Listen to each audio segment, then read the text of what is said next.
नमो भगवते वासुदेवाय। आज हम श्री गर्ग संहिता के अश्वमेध खंड का 14वां अध्याय सुनेंगे। इसमें हम सुनेंगे अनिरुद्ध का सेना सहित अश्व की रक्षा के लिए प्रयाण, महिष्मती पुरी के राजकुमार का अश्व को बांधना तथा अनिरुद्ध का राजा इंद्रनील से युद्ध के लिए उद्धत होना। तो आइए शुरू करते हैं। श्री गर्ग जी कहते हैं, नरेश्वर, तदंतर राजा उग्रसेन की आज्ञा से अनिरुद्ध से मिलने के लिए वसुदेव, बलराम, श्री कृष्ण, प्रद्युम्न तथा अन्य सब यादव रथों द्वारा नगर से बाहर निकले। वहां जाकर उन्होंने सेना से घिरे हुए अनिरुद्ध को देखा।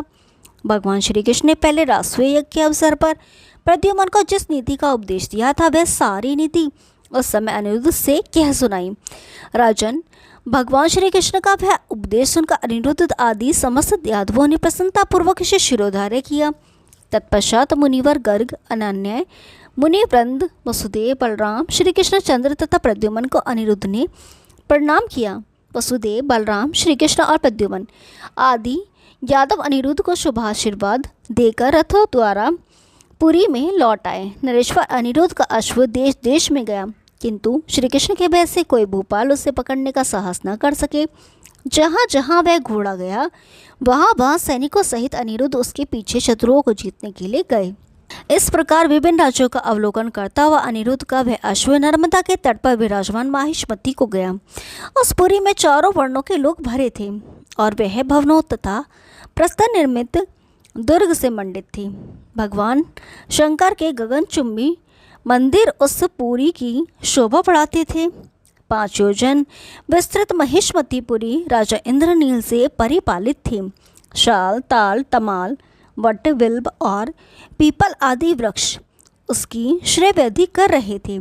बहुत से पोखरी और बावड़ियाँ वहाँ शोभा पाती थीं, जिनमें पक्षी कलरव करते थे। ऐसी नगरी को वहाँ के उपवन में पहुंचकर अश्व ने देखा। राजा इंद्रनील के बलवान पुत्र का नाम नीलध्वज था। वह सहस्रों वीरों के साथ शिकार खेलने के लिए पुरी से बाहर निकला। उस राजकुमार के भाल में बंधे हुए पत्र के साथ श्यामगण घोड़े को देखा, जो फूलों से भरे उपवन में कदम के नीचे खड़ा था। उसके अंग कांति गाय की दूध की भांति श्वेत थी। अनेक चामरों से अलंकृत वह अश्व वहाँ घूमता हुआ आ गया था। उसके शरीर पर स्त्रियों के कुमकुम मलिप्त हाथों से छाप शोभा दे रहे थे तथा वह मोती की मालाओं से मंडित था। उस घोड़े को देख राजकुमार नीलध्वज ने अपने वाहन से उतरकर बड़े हर्ष के साथ खेल खेल में ही उसके सिर का बाल पकड़ लिया। उसके बाल में यादवराज उग्रसेन ने जो पत्र लगा दिया था, उसको यादव राजकुमार पढ़ने लगा। उसमें लिखा था, द्वारका के अधिपति राजा उग्रसेन समस्त शूरवीरों के शिरोमणि हैं। उनके समान महायशस्वी और चक्रवर्ती राजा दूसरा कोई नहीं है। उन्हीं ने पत्र सहित इस अश्वराज को स्वतंत्र विचरने के लिए छोड़ा है। अनिरुद्ध इसका पालन करते हैं। जो राजा अपने को सबल समझते हो वैसे पकड़े, अन्यथा अनिरुद्ध के चरणों में प्रणाम करके लौट जाएं। यह अभिप्राय देखकर राजकुमार क्रोध से बोल उठा, क्या अनिरुद्ध ही धनुर्धर है? हम लोग धनुर्धर नहीं हैं। पृथ्वी पर मेरे पिताजी के रहते हुए कौन इस प्रकार वीरता का गर्व कर सकता है? श्री गर्ग जी कहते हैं, राजा ने ऐसा कहकर राजकुमार घोड़े को लेकर राजा के पास किया और उसने पिता की आगे उस घोड़े का वृत्तांत कह सुनाया। पुत्र का वचन सुनकर महाबली महाभयानी शिव भक्त राजा नील ने अपने पुत्र से इस प्रकार कहा।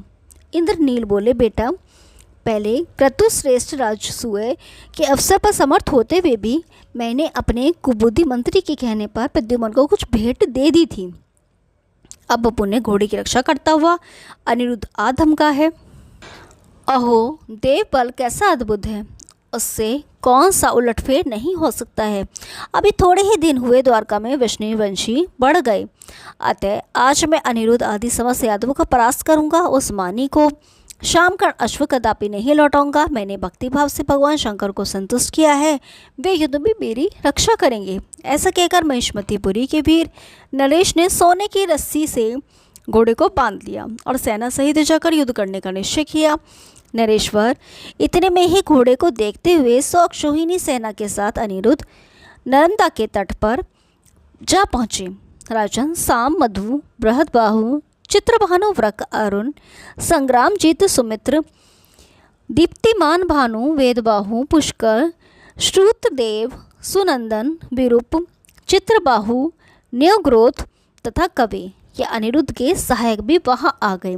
गद, सारण, अक्रूर, कृतवर्मा, उद्धव और युयुधान नाम वाले सत्यकी, ये सब वृष्णिवंशी शूरवीर भी अनिरुद्ध की सहायता करने के लिए आ पहुंचे। वे भोज, वृष्णि तथा अंधक आदि यादव नर्मदा के तट पर खड़े हो शामकर्ण अश्व को न देखने के कारण बड़े आश्चर्य में पड़े और आपस में इस प्रकार कहने लगे, मित्रों, महाराज उग्रसेन के पत्र सहित अश्व को कौन ले गया, जिससे वह शामकर्ण अश्व यहाँ हमें दिखाई नहीं देता है। पहले रासुया के अवसर पर मानव दैत्य और देवताओं आदि ने तथा 9 खंडों के अधिपतियों ने भी परास्त कर होकर जिनके लिए भेंट दी थी, उन्हीं के प्रचंड शासन का तिरस्कार करके जिस कुबुद्धि नरेश ने अभिमानवश अश्व का हरण किया है, वह चोर है, उसे चोरी का दंड मिलना चाहिए। सबके मुंह से यही बात सुनकर और सामने पुरी की ओर देखकर रुक्मतीवती नंदन अनिरुद्ध मंत्री प्रवर उद्धव से बोले। अनिरुद्ध ने कहा, नर्मदा नदी के तट पर यह किस राजा की नगरी शोभा पाती है? मालूम होता है कि हमारा अश्व अवश्य इसी नगरी में गया होगा। अनिरुद्ध का यह वचन सुनकर श्री कृष्ण सखा उद्धव अत्यंत प्रसन्न होकर बोले। उद्धव ने कहा, यह राजा इंद्रनील की नगरी है और इसका शुभ नाम महिष्मतीपुरी है। इसमें रहने वाले सभी वर्णों के लोग भगवान महेश्वर के पूजन में रत रहते हैं। वृष्णिकुल वल्लभ इन राजा के पूर्व काल में नर्मदा के तट पर 12 वर्षों तक नर्मदेश्वर की पूजा की थी। उनके षोडोपचार पूजन से भगवान शिव प्रसन्न हो गए और उन्हें दर्शन देकर वे मांगने के लिए प्रेरित करने लगे। भगवान शिव का वचन सुनकर महिष्मतीपुरी के पालक नरेश के हाथ जोड़कर गदगद वाणी में उन रुद्रदेव से कहा, ईशान, आप संपूर्ण जगत के गुरु तथा नर्मदेश्वर, मैं आपको नमस्कार करता हूँ। आप सकाम पुरुषों के कामना पूरक कल्प वृक्ष हैं। महेश्वर, आप दाता हैं। मैं आपसे यह वर चाहता हूँ कि आप सदा दैत्य, देवता और मनुष्य से प्राप्त होने वाले भय से मेरी रक्षा करें। राजा की बात सुनकर भगवान शंकर ने प्रसन्न हो तथास्तु कह दिया। राजेंद्र ऐसा कहकर वे वहाँ से अंतर्धान हो गए। कंदर्प नंदन, इस कारण भगवान रुद्र के वर से प्रभावित वह शूरवीर नरेश युद्ध किए बिना तुम्हें अश्व नहीं लौटाएगा। उद्धव जी का यह कथन सुनकर बलवान अनिरुद्ध ने समस्त यादवों के समक्ष धैर्यपूर्वक कहा। अनिरुद्ध बोले, मंत्री प्रवर, सुनिए, आपने बताया है कि इस राजा के सहायक साक्षात भगवान शिव हैं, परंतु जैसे इन पर शिव की कृपा है उसी प्रकार मेरे ऊपर भगवान श्री कृष्ण कृपा रखते हैं। ऐसा कहकर यादवों सहित वीर रुक्मती कुमार ने अश्व को बंधन से मुक्त करने के लिए राजा इंद्रनील को जीतने का विचार किया। जब प्रद्युम्न कुमार अनिरुद्ध का वश बांधकर खड़े हुए, तब समस्त यादव योद्धा परीघ, खड़ग, गदा, धनुष और फर से लेकर युद्ध के लिए सनंद हो गए। ओम नमो भगवती वासुदेवाय। कल 15वां अध्याय सुनाएंगे, तब तक के लिए नमस्कार।